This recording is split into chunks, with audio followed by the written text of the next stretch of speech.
Hi everyone. Let's kill it this week. Everyone doing okay? Hi Glenn, Humberto, nice to meet you. Hope everyone had a great weekend. A lot of football. Florida had its own 9/11 yesterday. So us Americans remember 9/11. I don't think we'll ever forget it. Hi Luca, how are you? Okay, so on Friday, I started talking about that we were getting close to a dollar bottom. You know, I talked 90.90, it got down to 91.01, and we've had a decent bounce. I don't think this is it. You never know, it could be, but when I look at some of the momentum readings on some of the different time frames, 1 hour, as you can see, this was the confirmed low and we were diverging down here. Okay, if here's your 4 hour. We diverge, but look at the reading, 19 or 20. Still pretty strong momentum to the downside, but it did not confirm. That's a key. So I start looking at this, and then you look at the next time frame. I go up to the daily, and this held right at 30. Okay, so we've also had the form of a 3 driver here. Everyone see that? Give me Y if you see the 3 driver here. Well, I have a longer term line down here under 91. I'm assuming it's on the weekly, and it is. It's a line drawn off this low back last summer, the summer of 15, and the spring of 16. Prior to the peak, we're not that far away from it. Looks like it comes in around 90.30. So after I did this, I started to look at some of the analysis by the team. On the daily, yeah, I'll get to the euro in a second. Good eye, James. So after I've come up with some type of market thesis, you know, when I was young, I wouldn't care what anyone else thought. The only reason I did was so I could fade them and say I was right and they were wrong. What a fool I was. Anyway, so I went back to FA, which is my prime intelligence gathering network, because so many good traders all in one spot. It's pretty convenient. And took a look at what Nick was saying in the Dixie. So Nick actually has some support. It's at the 89.62 level. I believe that's going to be some type of fib retrace here. Let's see what she has to say. Reversals at 61.8 can be expected to retrace 38.2, which would mean 89.92. Okay, so we're still a handle or so away from that. And, you know, Blake pointed out the DSI. Also, we had Stelios on Friday showing that who was bearish all the way down to the 92 level in the Dixie, now looking for a bounce. Blake pointed out the DSI was near a record low in the dollar. And so I looked at what Grega had. And Grega, basically, it looks like we're having the bounce from Friday. You know, may not be over, but he's looking for one more low that comes in down there around the low 90 range, maybe around Nick's level. So you say, well, God, you know, does that mean I have to wait to trade? And how long will that take? And I go, I don't know. Maybe this week, maybe next week. What's the difference? How long it takes? Really, the key is to have patience and wait for the setup. I use a metaphor about surfers, that you're great surfers. They go out to the break line, and they do not try and catch every wave. So we're sitting on our boards right now. We're starting to get this for a 4, looking for a final capitulation. Low in the dollar, it lines up with what Grega and Nick is saying, what Stelios is saying, what Blake has pointed out. So pretty much we're looking for lows in the dollar. I'd like to point out that the summer's almost over. Everyone know that? Raise your hand if you know the summer's almost over, because what we have is the fall equinox coming up here, I believe the 21st of September. So it's a week after this, 18th, probably midweek next week. And I don't claim to be a GAN guy, but I do pay attention to the change of season. Sometimes a change in season can also mark, just like Steve pointed out, the first week of the year, the dollar turned down. It's been down all year. So you can also get these things at equinoxes and solstices. So I think it completes this part of the bear move in the dollar into that time zone. Everyone with me on that? I just have a few more things to say, and then I'm going to toss it over to Blake. So everyone know where my head's at on the dollar and on the Dixie. So, you know, your best trades are the ones you prepare for. So you have several days to prepare for this and do your work and come up with your areas and use your own triggers for entries, your own risk management, because we're all captains of our own ship. Okay, great. So that covers the dollar. I just want to talk about the euro quickly, because to me, when I look at this on the 1 hour, someone said we have a 3 driver in euro. On the 1 hour, we have 2. Okay, so if Greg is right and we're getting one more low in coming into the dollar, even though the pound has been outperforming and stronger than the euro, it would imply one more push up. I was looking at the weekly 2150, which is 50% back from the Mario Draghi campaign. Everyone remember that? I'll show it in a minute. But perhaps we get something like this in the euro. Way up here.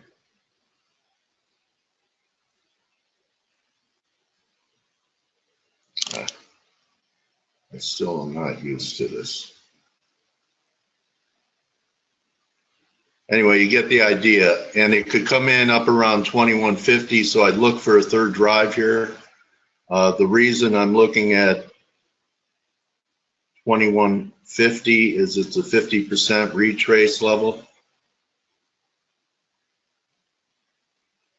right here of the whole move from 140. See that? This is when Draghi talked it down. And this is when we were saying, all the bears were saying parity.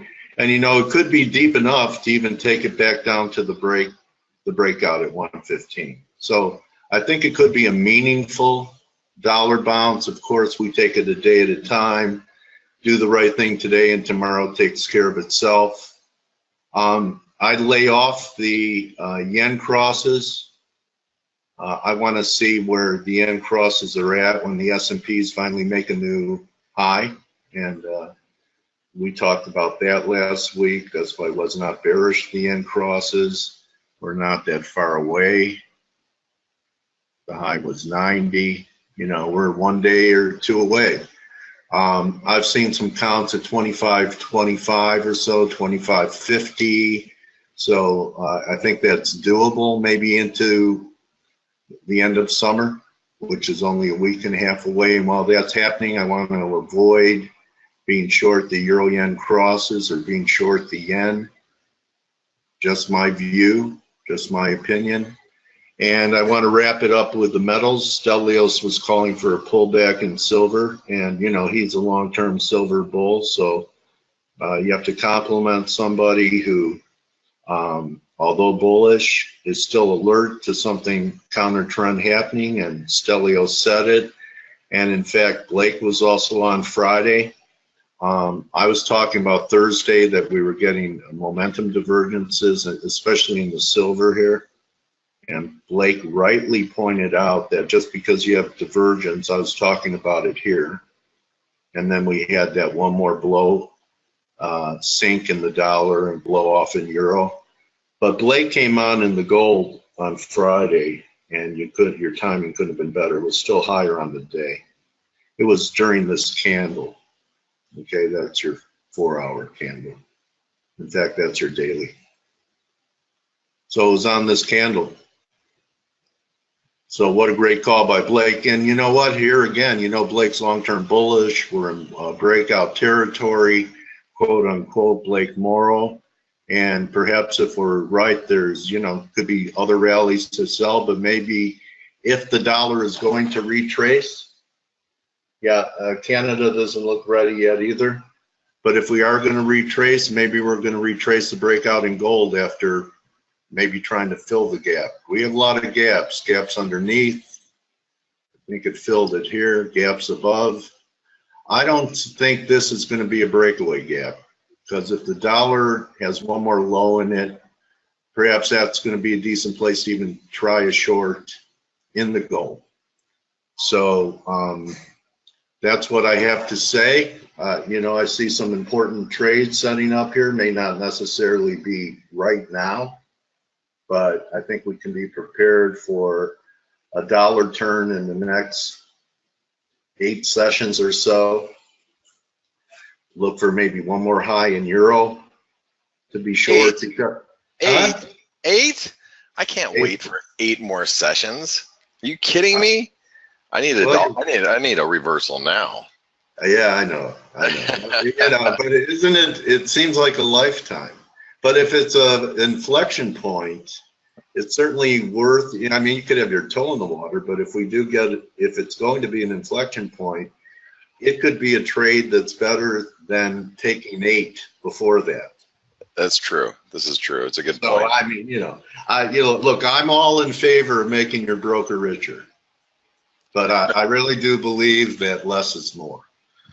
Yeah, I'm with you. I know you're a maniac scalper. You see all those things, but you know what? Most people can't do what you do. Short the feel that you have for the market took you years to be able to acquire that kind of trading skill. I'm trying to keep it simple for simpletons like me, brother. Well, I'm actually looking for a dollar bounce well before then. I just tweeted about the U.S. dollar Swedish krona, and I went long just like right at the same time of the tweet, and cool. and yeah, it's starting to actually make a turn right now. And let me kind of point out to you some of the things. That's why I say partials. Let me come off the screen. So Friday you could have put a partial on, but you can't be perfect, and sometimes that's also a real hang up. You're trying to be perfect. You probe the market, but probe it small. So okay, this is your Corona. Oh, right here. This is it right here. You can see it popping its head above this trend line, and nice. and what I'm really waiting for is a move above 8, and then I could add a little bit here. But if you look at the euro dollar, I just sent this out via ForexAnalytix. So if you guys get FA, you can see here. They better get FA. Well, yeah, I sent out the chart, and I'm like, okay, the explanation behind this chart is pretty simple. You can see in a couple just a real quick look, we have a brief new high on Friday. Yeah, like a false breakout. They got the false breakout. Yeah. Divergent relative strength, which should lead us to a pullback. Now, the question will be, when or if we get to 1920, 1950, if we get down there, what happens from here? I'm assuming, you have to assume that this, we have such a strong uptrend that this trend is going to continue. But if it doesn't, that's going to be it's going to be a much bigger pullback if it starts to break down. And that, as far as I'm concerned, that's great. If that happens, that's fantastic, because I just bought the US dollar Swedish krona. which would mean, in essence, if I just bought the US dollar Swedish krona, where did it go? Oh, here it is. And we end up breaking down in the euro dollar, then the US dollar Swedish krona is probably somewhere around here and heading higher. So my 2 cents is, if the euro dollar rejects at that trend line, that means the Swedish krona is probably going to reject somewhere up here. This previous, whoops, obviously my drawing's not that good. That could have been it Friday. There's been many times I wait for one more jiggle that never comes. It could have been it Friday, It might have been, and you can see the U.S. dollar Swedish krona made a new low, and then has broken that trend line. So, again, for me, it's more of okay, if the euro does break, then I'm going to make a whole lot more money here. I'll be targeting somewhere up here, and if it rejects at that trend line, then it probably just end up making here. But at least I've got a plan in place, and that's all we can do is just kind of prepare. And that's complementing right now my euro pound, and I'm short the euro pound pretty aggressively. And this particular, whoops, I didn't want to do that. This particular pair, I'm looking for, this trend line to hold, or we break and we head a lot lower. And if we head a lot lower, then I'm going to make a lot more money than I had originally anticipated. But that's what I'm doing at the moment with the euro and the dollar, and you have a pip on that that's working, Blake. I do. It never got, that day that I said I have a hunch it's going to pop, and it did pop pretty big. I think it was Thursday. That was really, it took a lot of guts to stay with it, because if it had gotten to 92, the picture would have changed, but rejected right where it had to be. Yeah, I was watching this right here, so as long as that stayed, I wasn't too worried about it. But the thing is today, looking around, there's not a whole lot of data today. There's no data. I mean, we had just some Canadian housing starts a moment ago, and but that's it for North American trade. There's nothing out, and that Canadian data was actually a little bit stronger, came in a little bit better than it had anticipated, at 223,000 versus 216,000. But the dollar Canadian is, it's actually the Canadian's weakening a little bit after the data. You can see the dollar Canadian's coming up. I'm not long the dollar Canadian. If there's one particular currency that I do not want to play the dollar long against, it's the Canadian. So, and that's not saying that the dollar Canadian can't bounce. I think the dollar Canadian can bounce, but I'd rather play it a little safer. I think this is, more of a likely scenario with the dollar Canadian. I just would rather play, if I'm going to play dollar strength, I'm going to do it elsewhere. You know what I mean? I'm going to do it against the euro. Well, you're doing it. Swedish. Well, I'm doing it against the Swedish krona, or do it against the Norwegian krona. This one right here. This is a risk of reversal here too with the U.S. dollar Norwegian krona. So I think you can take some of these Nordic currencies and trade them. Steve? Hey mate, can you hear me now? No, barely. Okay. Let me try to fix that. Okay, can you hear me now?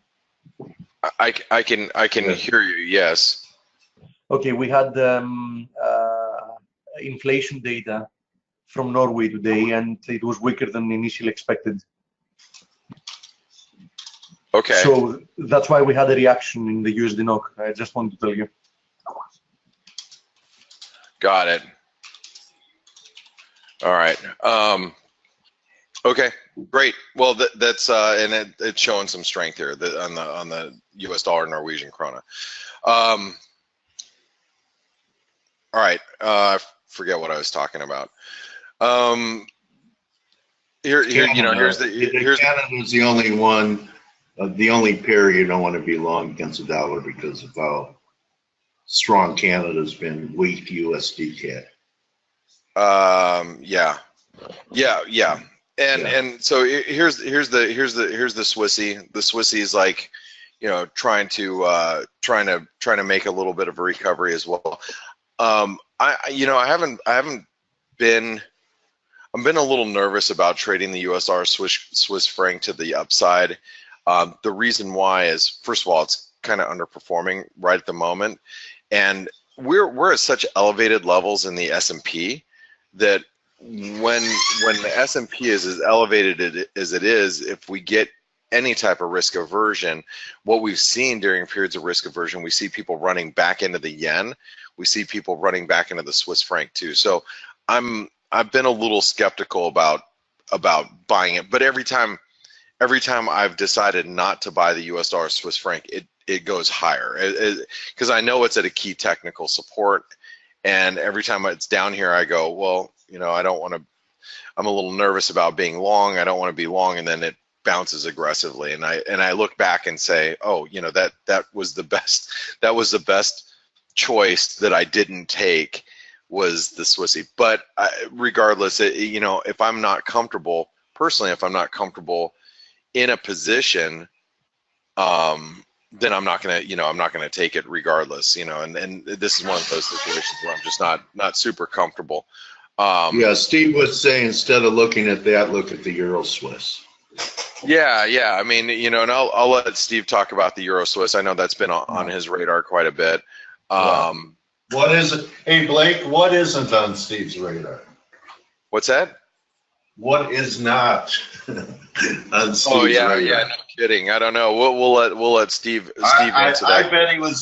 I bet he was tracking the hurricane from his computer last night. Probably was. He has some new supercomputer that he's built at his house too. So he's about the biggest techie I know. So now, really quick, you were talking about gold, and gold is this is a big risk for gold, and everybody should be very well aware of this because we talked in great lengths about gold last Thursday, hitting the 161% extension.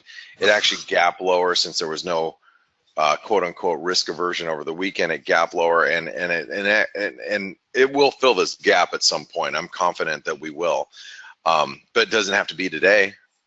I see gap fills happen. You called the top candle there during the webinar Friday.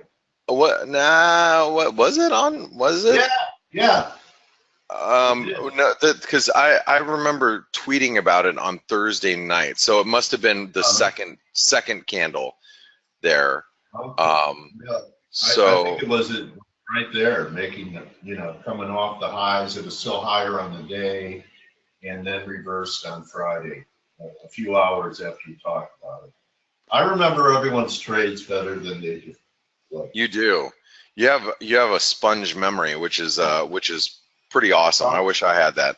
That's how I got through college. I never read the textbooks. I go to the lectures and know what the professors wanted to hear. It's funny you mentioned that. You were gaming the system, and I was just talking to my kids about, like, listen, it's a point system at school. You gotta figure out where to get your points. It's about, obviously they learn. My kids learn a lot because of the school they're at, but I'm like, in order to pass, to get a good grade, you have to learn the system anyway. There was something I wanted to mention. Because I'm going to pass it over to Steve here in just a little bit. There is something that I wanted to mention to you guys. It is the 15th or 16th anniversary of September 11th, 2001. And this is obviously a very difficult time for myself, other Americans, and you know, that specific event affected us all in so many different ways. A lot of people way worse than others. And being in the industry, I'm very sensitive to it. It really, you know, affected friends that I knew and families that I knew and all and our business in general. And it's just, you know, so just I want to say that, you know, we don't forget and we'll never forget. And you know, for those people that had suffered and mourned specifically because of that, I just want to say that we here at ForexAnalytix feel you, and we feel your pain, and you know, we're all. This is where we as a country, as an American, we all stand together, despite our, you know, differences that we may have. So anyway, I just wanted to say that this morning, as I want to make sure that it is recognized. On the, it's a very, you know, obviously a very, I don't think special is the right word to describe today, but it's a very memorable day for us. Okay, but I just had to mention that while I was on. I meant to do it when I first came on, but well said. Well said, Trooper. Thank you. So, you know, if I just want to reiterate before Steve gets here a couple of things, that if you're looking for a dollar recovery, I think there's better currencies than others. You know, like the euro dollar, I think is one, because of the fact that it made a false break to the upside. I think that we do have some downside. You know, you look at the Aussie. The Aussie came pretty close to that 127% extension right there. That one, you know, we still have a nice trend line intact, and that trend line's a little screwed up here. I don't know why it got messed up overnight, but you can pretty much see it. There's a nice trend line that comes into play at 97.60. That is 80 pips away from where we're currently at. The Kiwi dollar, which hasn't gone anywhere really. This currency pair could be vulnerable. This is one that even though I'm not short, I do feel is a good short opportunity. The dollar Canadian, again, I'm not trading this one to the short side, or to the long side, excuse me. It made such a major breakdown, as you guys all know. These are all major breaks that wait, hold on one second. Yeah, there it is. These I don't know why my trend line was gone. We made such major breaks in the U.S. dollar Canadian. I just don't really want to. I don't want to try to play this counter trend. I think if you're going to play something Canadian, I think you could play like the New Zealand Canadian to the short side. I think this is still a good setup for a short. Euro Canadian may be a good short. You know, here we are, 200-week moving average. This one, here's the 200-day moving average. I mean, this one could, you know, buckle pretty good. I'd rather play these to the short side right here, Canadian pairs, rather than try to sell Canadian dollars and buy the dollar Canadian. I'd just rather play the Canadian to the long side. But like I said, there are better trades out there if you want to try to play a dollar recovery. And, you know, one of them in particular is, you know, the Swedish krona, and that's the one that I'm playing right now. And you can see it's you know, moving higher. The U.S. dollar Norwegian krona, I think, is a nice possibility. And you can see the euro is already at its lowest levels of the day right now. And I think the euro is going to be moving lower, even if it's just for a day or two. And as you pointed out, that I pointed out over the weekend, the dollar DSI is at 7. Is it 7? Is that what the number was? I think I have it on here. Let's see here. The yes, dollar. It was 7. So I mean, that is thank you, Stelios. It was extremely. I mean, that's extremely low, and I can't remember where I. Is that a record? It is. I don't know if I've seen it lower than 7. I don't. but I know it was I think the lowest I've seen it is 8 since I've been looking at DSI. But and you know what? Out of those 7, the five are right here at FA. The 5 votes out of the 7 are here. Yeah, right. And for the record, the euro was at 93. So Wow. that shows you both extremes. Yes, and the euro was at definitely an extreme. So you know, those are things you got to keep in mind. And the DSI is not going to be it's not a for sure thing. It's just complementary in what you're doing. And you know, we see all the, you know, extreme situations that we're in, you know, across the board. So it's just, you know, it's something that just really, you know, helps solidify, you know, your decision making as far as going counter trend. And like I said, this is not it's just another, you know, another quiver in your, or another arrow in your quiver, if you will. Yeah, and but as you can see how Blake trades, he may have that in the background as a tool, but you know, he trades price action. So, you know, price action is king over all the tools.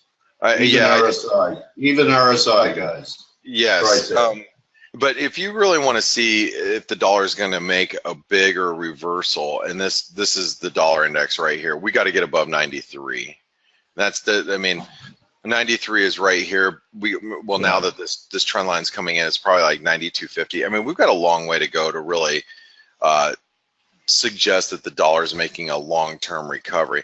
And again, I'm trying to figure out why. You know, like, why would the dollar make a recovery? Is there what's the reasoning other than being technically oversold? The 10-year note is putting it. You know, we were talking about the weekly last week. Yep. So there's a false breakout. Yeah, and that could be it. You know, maybe it's the bond market's just come under pressure and allows for some dollar strength to come through, some yields to go up. But anyway, but yeah, those are just a few things that I'm looking at. And like I said, I don't want to steal Steve's thunder. I know he's got plenty he wants to talk about today. Steve, are you there? See if his volume is working now. Yes. Can you hear me? That is the question. Yes, actually, we can hear you really well. How's the new supercomputer going? Good. I just need to replace one more fan, and they should be absolutely good to go.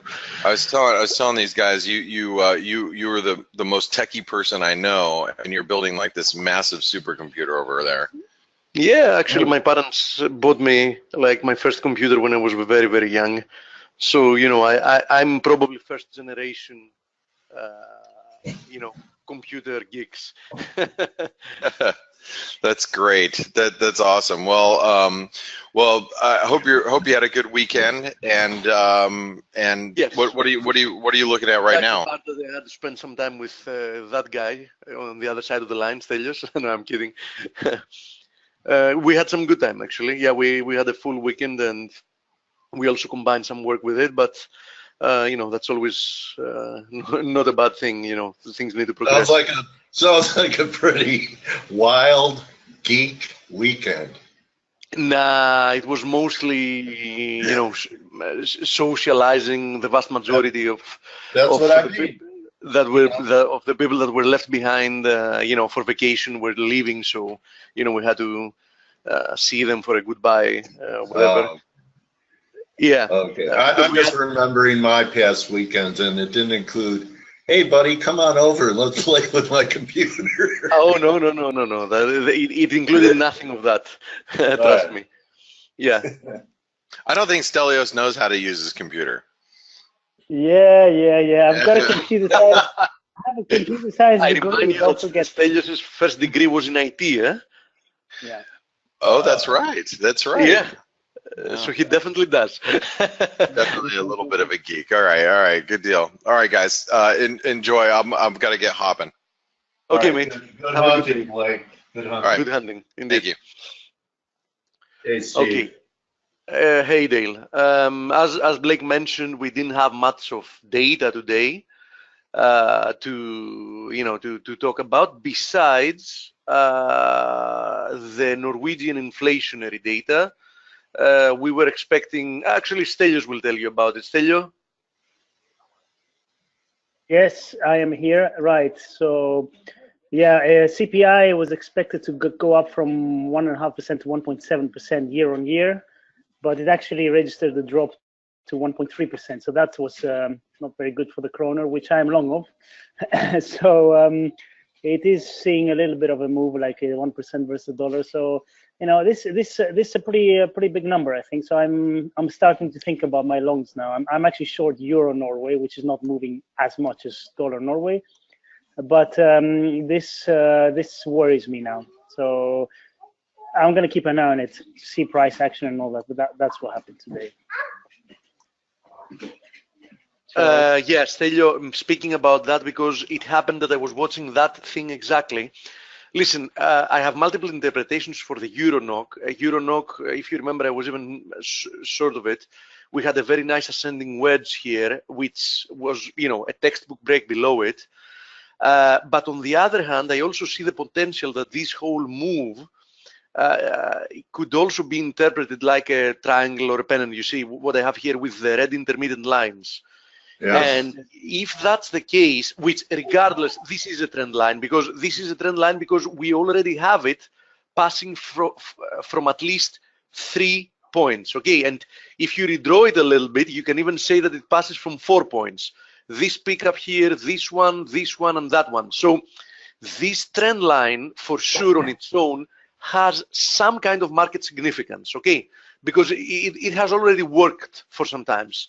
So in my opinion, this move higher we're seeing here constitutes a break of some kind, and especially if we want to talk, look at it at the shorter term base, you can also see like this little zone here, which provided resistance multiple times on our way down, which we're currently testing. So I think that getting rid of, booking your profits on Euro NOK, especially if we see a close above this 9, okay, let's call it roughly 940, let's say. If we see a close above 940, I would be really worried. I would honestly be really worried. I agree, and that's the level I put in my mind. Yeah, so yeah. And on the other hand, you can never exclude, although today's candle is very strong, but you can never exclude something like this. But today's candle is like super strong, and if it closes like that, I would be more or less worried about it. So this is one thing that has to do, of course, with the NOK, and the other one is the reversal. Blake showed it on the USD NOK. So USD NOK pushed and actually managed to I think like for 2, 3, 4, 5 pips, something like that, even pressed to new lows here. But on essence, somebody can say that this is a double bottom of some kind, because these kind of very little differences, like are insignificant on a chart. On the other hand, today we're also forming a morning star formation, like this candle, the doji, and this candle today. This is a textbook morning star formation. So I would say the same deal more or less applies with USD NOK. A close above roughly 780 is going to be, with the formation of this morning star and the double bottom potential, is going to be showing something. And especially if we close above 785, which was this low here and this high here, I think this should be good enough for at least a retest of the 8 level. So USD NOK is showing a very nice potential for a rebound as well. If you remember, I was expecting a deeper correction after we got new lows, and we got that actually. After breaking this pennant here, I said that, yeah, sure, we can go to even new lows before we do that. And to be honest, incrementally we did that, just incrementally. But we might be at this stage now. Let's see. I mean, we are very close to that point, and I think by tomorrow we're gonna know. Since the market likes to mess a lot with people, I would find it interesting if we saw something like a rebound a move above the 8 level, which we've said since a long time ago that the 8 level is like super important because it has been supporting this market for 2 years. So it's going to be nice if actually we break above 8. That's going to start getting people talking about false breaks and, you know, etc., before we actually turn lower and, you know, head to new lows once again. On the other hand, this reversal also might act as a warning for the USD CAD.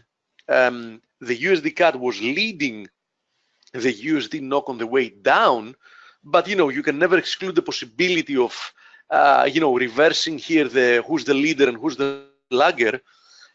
So despite the fact that, you know, I was super bearish even with this rebound here, etc., I will reiterate that I would not be looking to be short at these levels. I mean, it's more than obvious that you have no risk reward to be short. Yes, of course, the CAD has been very strong.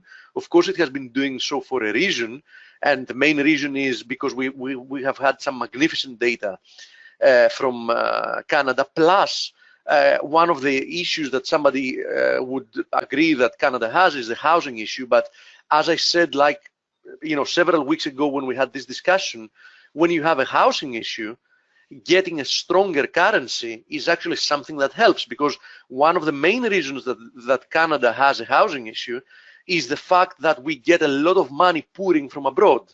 So obviously with a weaker exchange rate, somebody what can. What do you mean, Dale? What broad? From abroad. From. Okay. Yeah, now I got the joke. Okay. You see, you're such a polite, civilized person from Greece that you didn't even get it. All right. No, yeah, I didn't. Anyway, what's her phone number? Mate, I've been with the same woman for 13 years. I have no other phone numbers of All right. You have to ask somebody else. All right. Okay. Me too. Don't tell anyone. Oh, we're recording this. You can blackmail. Go ahead. Sometimes she's even listening in, from what I know from her work. So you never know. I have to say that. No, I'm kidding. They all do that, buddy. All right. That's the truth, honey. So yes, USD CAD, obviously, you know, being long without, you know, some specific trigger makes no sense. This is a very strong downtrend. But on the other hand, if you haven't been involved with some part of this move, you know, this is not the point that you should be looking to get involved with it.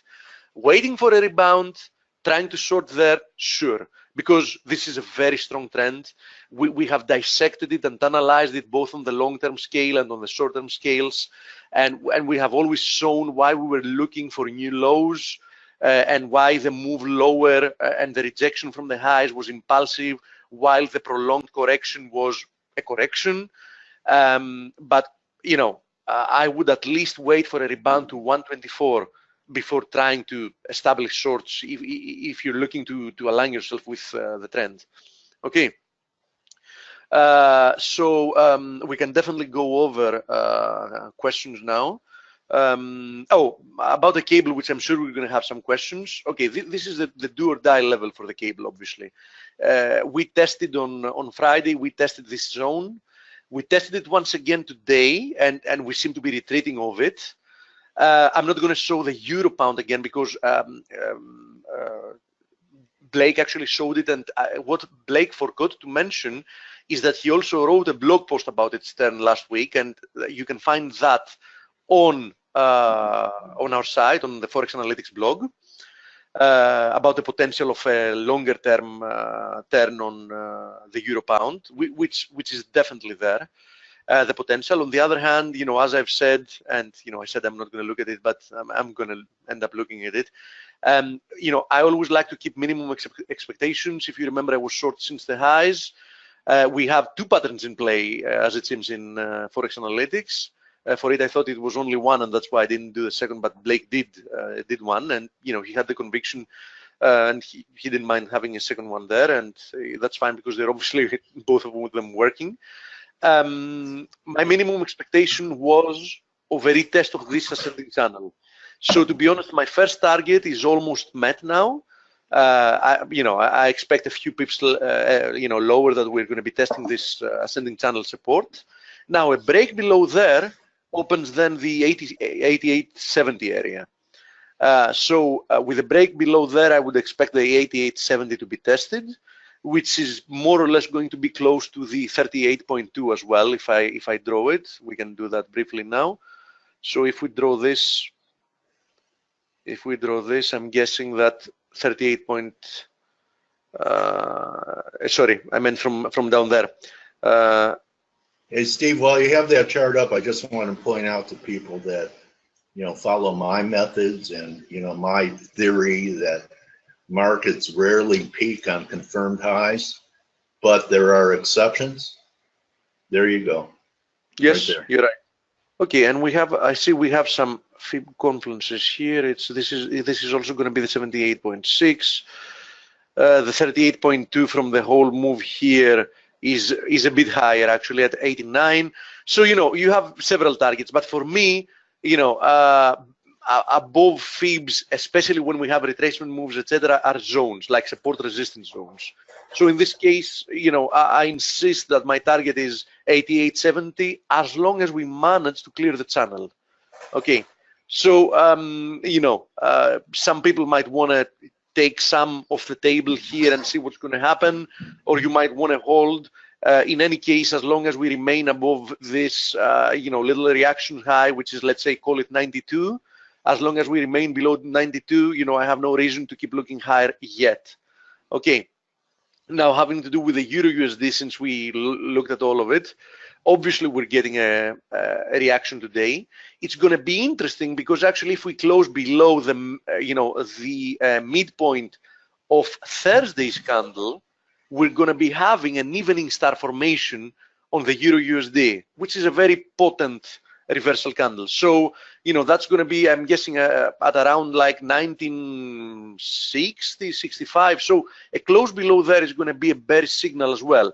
Otherwise, we've looked at this potential, which is the possibility, although we did have a new high here. So this can. Yeah, it's a coin toss of whether it peaked or there's one more shot up.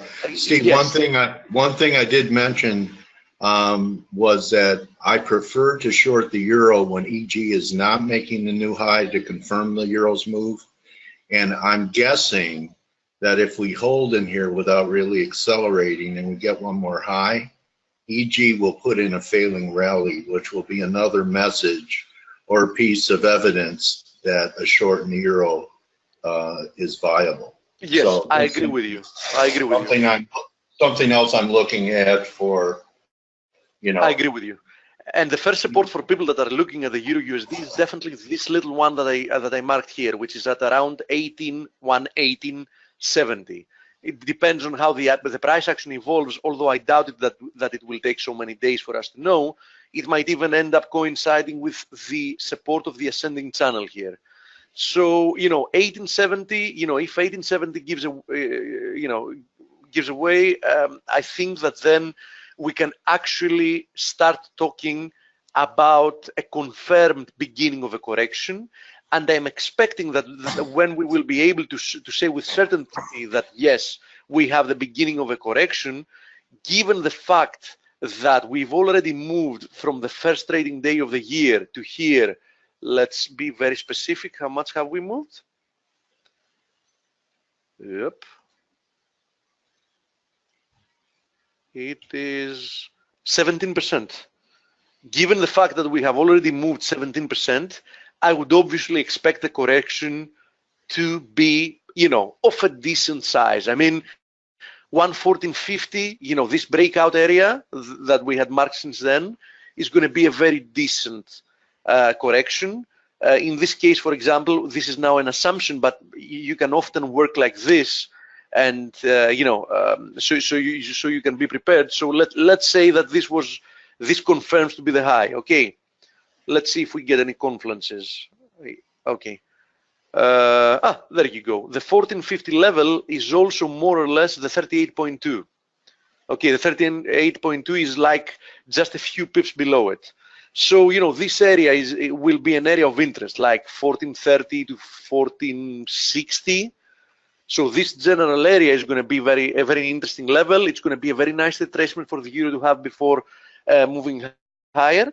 But this is all like fast forwarding ahead. I'm not implying that this is a confirmed high, but I'm saying, we're making assumptions. When this proves, and if this proves to be a high, where should we be looking for to get a correction? And in this case, my point is that a 17% move within 9 months is a very strong move for a currency pair, especially against the dollar. So I would be expecting at least, let's say, a 38.2, which brings us very nicely and comfortably in the 14-15 area we've talked about plenty of times. Okay. So competition winners, yes, we did have a competition winner, and we actually tweeted about it. The closest, as you can understand, which isn't a surprise, the vast majority of the people that participated in the competition actually guessed that the Euro USD would close lower than it actually ended up closing. And the winning quote, I don't remember the name, but we will email that person today. From what I know, we've already tweeted about it, was 119.99. So somebody had guessed that it will be 119.99, and although we did have some higher guesses as well, they were more apart from the 120.30 something that was the actual close than the 119.99. So that was the winning quote.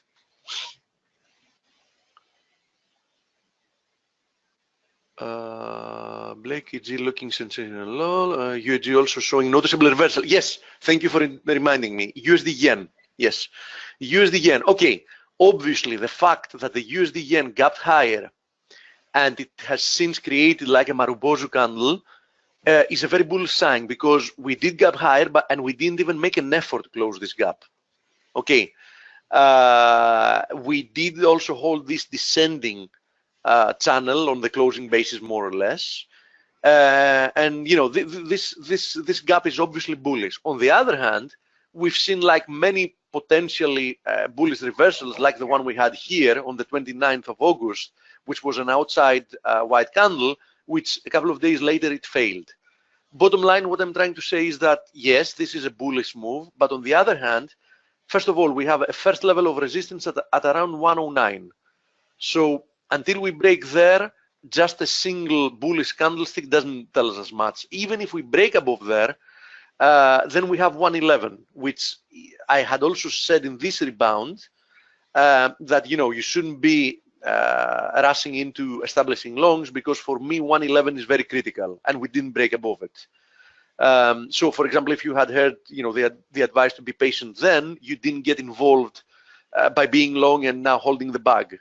So I'm going to reiterate the same thing. I mean, the USD yen has been downward moving in a very choppy and slow manner, if you look at it, if you zoom out. And I think you shouldn't be rushing into, being long the pair. You should at least wait for 111 to break before we can even consider the possibility. Let's see if it breaks. Let's see in what kind of fashion it's going to do it. Is it going to be like very strong impulsive move? Is it going to be another choppy move? And you can take decisions from there. Okay. Obviously, the pair that has been showing a magnificent recovery today, given the fact that both the pound and the yen have moved higher, is the pound yen, which you can see here that it's at least in an ABC move higher. I mean, when we actually failed to accelerate lower here, it was more than obvious that this price action is a corrective price action to the prior move higher. But on the other hand, the question is the following: is this move now, and it's going to be on its last leg and prove to be a corrective move to the move lower, or is it going to be at the beginning of an impulsive move higher? I can't tell you that yet, and I don't even have an intuition about that, because things are quite perplexed. What I can tell you is what I have been saying all along, that unless we break this confluence of the broken ascending triangle support, which is now acting as resistance, and this horizontal zone at 144.50, you know, I would be, you know, remain We were careful. looking for this. Yes, We talked yes, about this manifesting, a back test of the broken uptrend line. yes. So, you know, I would still be very skeptical. So let's see what's going to happen from there, which is also, it's a triple confluence. It's also the 61.8 from this high here. So let's see what happens at that triple confluence there. And, you know, judging from that, you know, we can make, you know, longer term plans about how to trade the pair.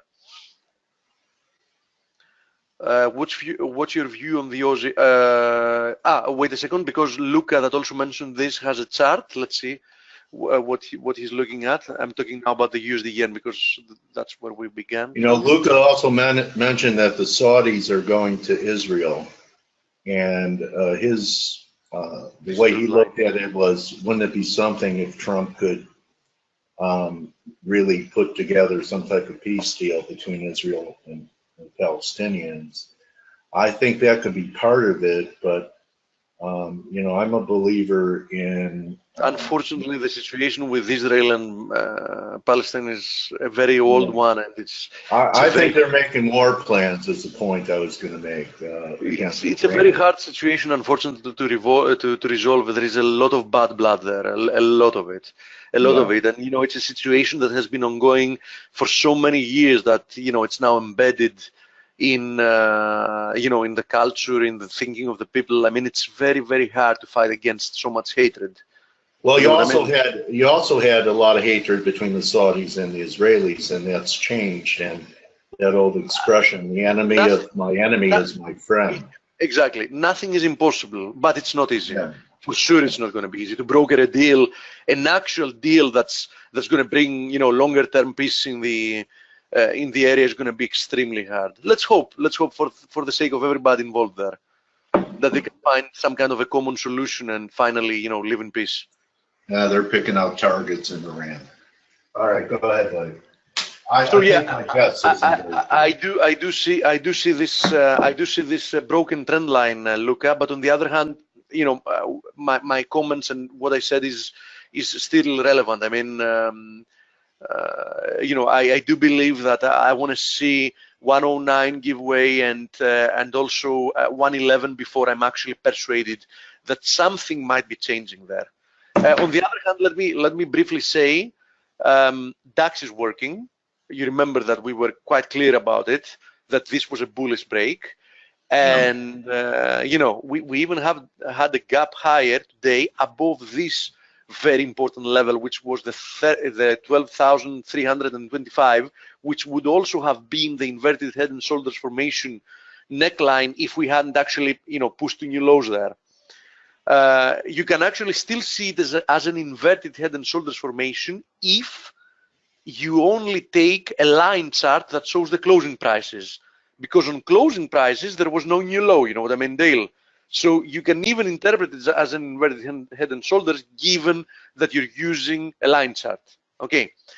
In this case, I think that, you know, the DAX presents the best opportunity, especially given the fact that we're seeing an increased possibility of a Euro-USD correction starting here.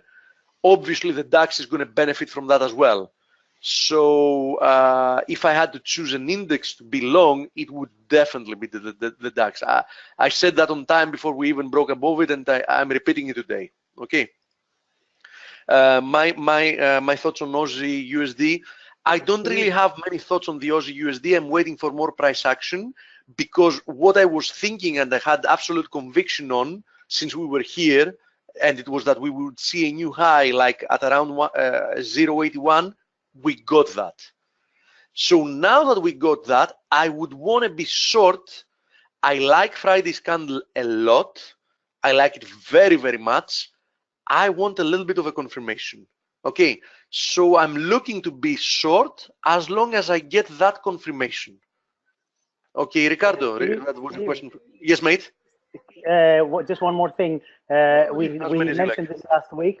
I think it's worth mentioning again that we're about the chat room, that we're opening it up to ForexAnalytix members soon, who are either over 6 months subscribers or who take on annual or semi-annual plans. That is very correct. Today we had a meeting again with Stelios, with the developers, on the part of integrating it to our platform, which it was designed to be integrated since the beginning anyhow. But you know, there are a lot of details that need to be resolved for the functionality to be completely seamless for people that, you know, are ForexAnalytix members. We're down into fixing some last details, like you know, the common usage of avatars and nicknames and things like that. So it's a matter of days. It's definitely going to be ready within this working week. I mean, we're absolutely sure about it, but you know, we're not 100% sure if that's going to be tomorrow, the day after tomorrow, Thursday, or whatever. But it's going to be definitely within this working week. So yes, that's. Thank you for reminding that, Stelio. No problem. No, you cannot subscribe for the room only. No, you cannot subscribe for the room only. This is an extra benefit, and you know something. There is a very good reason for that, guys and girls, and let me explain that. This room pre-existed. It's a room that we created with long-term trader friends that we knew in advance that they were worthwhile people, people that, you know, have worthwhile things to share, that they have a good view of the markets, that, and most importantly, equally importantly actually, people of great character, great personalities, talkative people in the good sense, people that enjoy, you know, sharing and contributing. So we wanted the chat room to have a very healthy environment. And in order for us to maintain that, we need to make sure that people that are going to be having access to it are going to be longer-term members that are committed to doing this thing seriously. I mean, to trading, or anyhow taking advice from ForexAnalytix, etc., etc., etc., and are going to be people that are, you know, that value, you know, what we do for them. So, and keep in mind, I hope that's never going to be needed. But even if somebody is a ForexAnalytix member, if for some reason they misbehave or you know, they try to ruin the climate that you know, we have in the chat room, we're going to ban them simply because we don't want to lose what we have in there. Okay, Steve. Juan's in the room. Okay, so I know we have more questions, Dale. Sorry we didn't have more time. I'm going to go over them tomorrow. So I'll see you everybody tomorrow. Enjoy the interview, Dale. Okay, hello Juan, I see you. Thank you very much for taking the time. Steve, great analysis, thank you. Blake, thank you. Stelios, thank you. Okay, Juan, I'm going to make you the presenter. Look forward to hearing your voice again. I believe this is our second time doing this. And you'll also be able to share your screen. Hello, can you hear me? Yes, Juan, hi, how are you? Doing good, yourself? Good. Thank you so much for taking time today to come and talk about a little bit about your journey and what DarwinX is. And I'm sure there's many people in the community that are going to be interested. I believe we talked, it must have been 2-3 years ago, correct, Juan? We did, yes. It's been a while, yeah. Yeah, and I think you were journey, Dale. I think this was fairly new then, wasn't it? It was, yes. I mean, I think we started 5 years ago, so back then we were sort of halfway through the development process. But I'm happy to report now, you know, we've grown quite a bit. We've got now 40 employees, customers in 100 countries. Team. Yeah, right. So yeah. It's grown. Congratulations. Well, thank Congratulations you. on your and thank growth. you for having us. You know, I usually start off by asking our guests how they ended up getting involved in the business, but I'm just going to take a wild guess and say that it's because of Javier Colon that you got involved in the business. That's correct. Yes. So he's my brother, and and this goes back to basically two siblings. One of them who's a trader, and one of them who isn't. You're speaking to the one who isn't. And so Javi sort of got into this. He's a civil engineer, and but always liked trading. got more and more into it, eventually spent 3 to 4 years trading full time and was doing quite well. But then he hit on what I call the peanut problem, Yes. which is manage peanuts, make peanuts. And that was the idea for Darwin X born. Okay, so why don't we get into what the mission of Darwin X is and how it works, and this could be a great commercial for you. So why don't you go ahead and tell us about it? Yeah, so well, the mission of Darwin X is essentially solve my brother's problem. So he thought no one who manages to beat the market, which is hard enough, should have a problem with its business model. And so our mission is to empower traders. And what we've done to date is create an exchange where anyone can list their strategy under our FCA regulated umbrella. They can come, trade with our broker, and choose, if they so choose, to essentially make their strategy available to investors. What I'm showing you right now is the one such strategy by a trader who's been going at this for now 2.5 years. So let me ask you this: you brought up broker. So do you have an introducing brokerage is under the umbrella, and that's one of your profit centers is volume? Well, we actually don't have. We're not an introducing broker. We are actually an FCA regulated broker ourselves. Back in the early days when we started, we were thinking of partnering with introducing brokers. With brokers to introduce the customers to them. However, we realized a couple of things. A lot of the brokers were interested in volume. They weren't necessarily interested in both the traders earning a success fee and the investors making profits, sad as this sounds, but that wasn't, surprisingly enough, the core priority. And the other thing was a bunch of the users of our platform were saying, hey, I like you guys better than my existing broker. You should think of maybe setting up your own brokerage, because I would be, I'd rather trade through you than through the ones that I've got now, because basically I've got these people hunting the stops, and I'm not sure my trades are reaching the market. I'm sure this is not news to you. So at that point, we also realized the only way we could guarantee the user experience, both from the standpoint of the traders submitting the strategies and from the standpoint of the investors replicating them, unless we could guarantee the end-to-end flow of all the trades, something was going to happen, and which wouldn't necessarily be under our watch, and still it would result in a bad experience from our side. So at that point, we actually did choose to become our own regulated broker, and we have since been regulated by the FCA, both as a broker, which is the entity that faces the trading customers, and as an asset manager, which is the entity that faces the investors and the traders. And as such. So who regulates you? The FCA, is that out of the UK or Cyprus or where? This is the FCA out of the UK, yes. Okay, all right. Okay, so you're well regulated, and you talk about brokers trading against client positions. What is it, an ECN that's non-competitive and doesn't do that? What's the form or platform that you guys use? So the form of platform ECN? You can think of it as an ECN, yes. We are regulated by the FCA as a matched principal broker.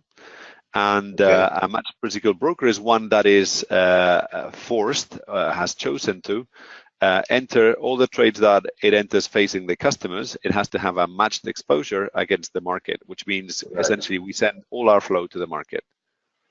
Got it. I've just got into our execution conditions. People can look up here. Okay. That's the spread they'll get, and they pay us such a commission of $25 per million one way, or 50 round trip, which is $2.50 per lot one way, or 5 round trip. Okay, no spread. It's a straight commission charge. That's very transparent. That's correct. Let me ask you this. So people that believe they have a good trading system, or whether they're mechanical or whether they're discretionary, they submit it to you, and then you do due diligence for a certain period of time before you include them on the network. How do you go about that process? Okay, so we're actually slightly different. I did mention that we're an exchange. So what we do is any customer with our broker can obviously trade with our broker, as we just mentioned, and then once they choose to, and if they choose to, they can list the strategy, as I'm showing here. So this would be customer Finbo, who has an MT4 account that he's named Finbo Tallies, and he has chosen to list that for investor benefit. So what about for his benefit? Of course, his benefit, because he's trading his own money. He's trading $9,000 of his own profit, of his own capital, and on that he's making whatever profits he's making there.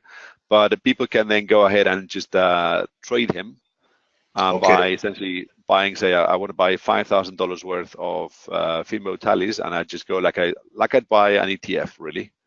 And I can buy and sell anytime. Okay, so it's not taking. It is taking every individual trade, but it's not taking it on a per trade basis. You're buying a certain amount. You're buying like shares in Fibo. You're buying shares in him, and the reason is, and this is something that makes us slightly different from other providers, is we do not disclose the live trades, because if we did disclose the live trades, people would be free to copy them without paying the 20% success fee that Fibo gets when. See, that's what I was saying. For his benefit is an incentive fee of 20% of net profits. That's correct, and that's his only incentive. Okay, any management fee in that, like there would be with a hedge fund, like 2% or anything like that? No management fee, no, and neither do we give back any commissions or anything, because that would encourage churn. It's purely profit based. Okay, so very interesting model. So then you guys are getting paid through, although it's not your intent to generate volume, you're more interested in volume. Your model is that is a profit center, and then your other profit center would be what percent? Do you also participate in the percentage of, say, Fibo performing, the company besides him? No, we don't. Actually, we did in the beginning. So we used to charge a 20% success fee from the investors, out of which we paid out 15 or 75% of it to the trader, and we kept 25% of it. However, we realized that was discouraging the trader from bringing on any existing investors he already had onto the platform. So that we essentially chose to waive our participation in the 20% success fee, and we just live from the brokerage fees. The setup here is one where we have every incentive to help investors or traders find the better traders, so that there's no churn. So the biggest issue with our broker, as you know, Dale, is it's really, it's a profitable business provided customers win. If they don't, then you have to reinvest money into getting new customers, and for somebody like us who doesn't profit when customers lose, that's very hard. So we have every incentive to show the investors the more investable traders, and that's why we've got this toolkit of diagnostic badges that you can see here on the right hand side, where we look at things like how many Fibos do you have on your platform, guys like Fibo? Guys like Fibos, good traders are far and few between. So there's 5-10 traders who've been consistently profitable for 3, 4, 5 years. So I can show you. So okay, well, because that leads me to the next question would be, even the greats have drawdowns won. Yeah. Paul Tudor Jones, you name it. So what's the risk management aspect for customers that buy shares into these traders? Is there some type of fail-safe stop, like you lose 20% of your equity, trading stops, something like that? So there's two elements. One which is simpler, which I'll start with, and the other one which is more complex, but is actually the one that really makes most of the work. So you see the listing quote right now, the share, so 203 of 98 for this trader.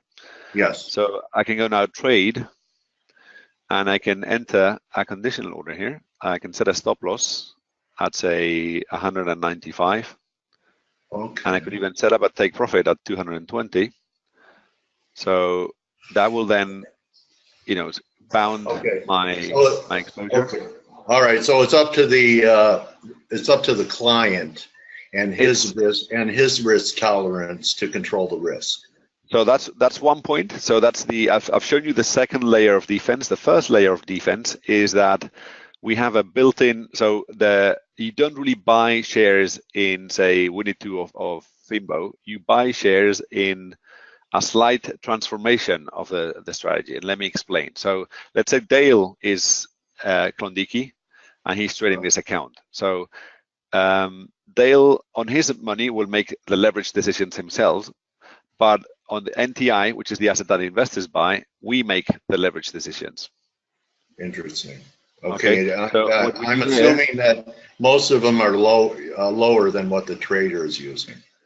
Correct. So let's say in this particular case, so what we've got here is a measure of risk that we call value at risk of how much risk the trader is trading with his own money. So in this case, it's somewhere between 6 and 7%. So in a bad month, on his own equity, the trader will lose roughly this and maybe a bit more. So like this is somebody who will lose, say, 10% of his equity once every 20 months. That's how he's trading.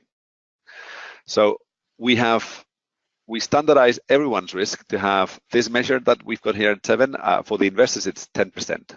So regardless of where they're investing, let me show you another example. So this is another case. That's actually not such a terrible scenario drawdown, 10%. No. So I mean, it's designed to be about the same risk as a stock. Let me just show you here. So this is another strategy, as you can see, and this trader trades with very, very high risk. Okay, he's on a bad month, he'll lose everything. He's not a bad trader. He's basically somebody who puts down $20,000, and if he goes well, he touches his take profit. If it goes badly, he loses the deposit and he redeposits, right? Now, of course, this is way too high risk, right? He's actually made upwards of $700,000 from the market through us. But as an investor, this is way too much from a risk standpoint. So he's kind of a home run. He's a home run hitter. He's a home run hitter, and he's actually good. I mean, he's got a pretty good score on our thing because it actually, tends out to go bet well more than that it goes badly. So you can see right now here. So I don't know if you play baseball, but most home run hitters are also strikeout kings. Yeah. And the problem with trading is if you strike out, you're not going back to bat unless you really have a deep reservoir of resources. So which he does, but like just to kind of present it. So this is what he does on his money, as you can see. This is he's striked out and he's not going to go back to bad. Of course, this is ignoring the effect of the redeposit. So this is just on constant equity. Of course, what happens here, he starts fresh every time, right? But of course, as an investor, you don't want to play this game. You want to play a game where you're going for the 10% drawdown situation. So what we do is we take, this is the trader's risk. So if we promise 10 and he's doing 100, what we do is whatever leverage he took, we divide by 10. Okay. Okay, so that transformation is happening behind, and that has another corollary, and that is that this guy, so this XGU thing that you see here, this is the curve that you get with 1/10 of the leverage behavior. Yeah. Nice. And this is comparable if you go to NTI. This is not comparable to the other one because both are the factor. You're like Juan, you guys are like a manager of managers. We are a manager. We are an exchange of managers. Okay. All right. And but you also manage them. We manage the risk. Yeah. So okay. Well, what else is there to manage? Well, the timing. So it's kind of. Yeah, that's true. So it's basically they take the timing decisions and we take the risk decisions, so that everybody is comparable to everybody. So you can see all these guys over here. There's 1,200 of them. They're all trading their own money as they see fit, but we standardize them all to have the same risk and therefore comparable returns. So it's kind of apples to apples comparison that what you can do here now. And that then allows you to build a portfolio of the guys. So I can see right now, so I can buy any of the other guys. I could just go here and say, LVS or whoever. This guy here, I'll buy him now. and I can then build my portfolio with my correlation of the guys who are in it. So we're an exchange where you can buy managers. I see. And of course, U.S. customers are not allowed. Sorry, U.S. customers for the time being are not allowed. Yeah, this is one that comes back to haunt me every time I speak to U.S. guys. What do you mean for the time being? Is President Trump going to make FX trading great again in the U.S.? Well, I'm not privy to President Trump's plans. However, I think for now, you guys might get registered here in the States? That's correct. So we might get, I mean, the plan B is for us to get registered as an NFA registered IB and work with one of the few FX brokers left in the US. And basically customers will be trading on their accounts on the, on that broker, but they would still benefit from the diagnostic toolkit and the possibility of landing investor capital. Wow, that's great news for US citizens. I hope it happens for you. So go ahead. No. I mean, we've done detailed due diligence. We've got the compliance advisor lined up. There's been a bunch of things. Yeah. Maybe we go ahead for it. One thing I haven't mentioned is, whilst we're an exchange, we also are. You can think of us as an open prop in the sense that we also invest in the traders ourselves. So every month, as you can see here, we've got this tournament where the guys with the highest scores receive a capital allocation. So 48 of our customers, as you can see here, will receive a total of 4 million allocated in 2007 and in September. The first guy gets 300, and what you get to keep is the 20% success fee of whatever you grow the monies in the next 6 months. Wow! And this way, great model. Yeah, no, we've actually paid out. I mean, to date, we've paid out 620,000 euros to customers, and the going rate right now is about $40,000 to $50,000 a month. So it's kind of big bucks now. Congratulations, Juan. Really put together. Well, I mean, we're not there yet. I mean, I mean, you're not embryonic anymore, that's for sure. And the concept is really a very unique concept. Do you have competitors? Anyone that does anything like this? And I guess my question would be: do the customers? Is it done like on a PAM or a MAM account, or how do you handle the execution? The execution is handled by us. I mean, what happens here is you can see, I'll just show you how it all works. So let's say I'm just showing the chart here. Oh, yeah, you showed me an example. Yeah. So in this example, so you'll see that there's user KPZen and with his strategy 50 intraday, what happens is there's a replica. So after he trades, there's a replica trade for the block of all the investors about, as you can see here, between 0 and 0.2 seconds, so like 0.2 of a second, where all the replica for the investors goes to market, and then of course the market will have moved slightly in that period. So whenever you're green is the investors are getting filled at a better price than the trader, and whenever it's red, they're getting filled at a worse price. Over time, that adds up to what you can think of as slippage. So the trader makes slightly more or slightly less, and depends on the strategy. In this case, actually, the investors are making more than the trader. So it kind of worked out that way. But the execution is all you do is you buy here, and once you've bought, you enter the block of traders that are going to replicate the trader, and there you go. Well, one beautiful model. Anything you want to wrap it up with? You want to show the website, how people can get a hold of you? So at this point, so the website is darwinx.com. So it's the Darwin Exchange. We call it the Open Trader Exchange. If they want to trade with us, they can trade. If they want to invest in traders, they can invest. Actually, what we've learned is a lot of the traders have taken to trading the traders, funnily enough. So a lot of the guys go with, they come in to stop losses, take profits on the traders. They're actually trading the FX and actively trading the traders on the side. So that's been quite a discovery since we first started. So that we don't really have that many investors. What we've got is traders and traders, a lot of them. Any questions they've got, info@darwinx.com, and we'll be delighted to get back to them.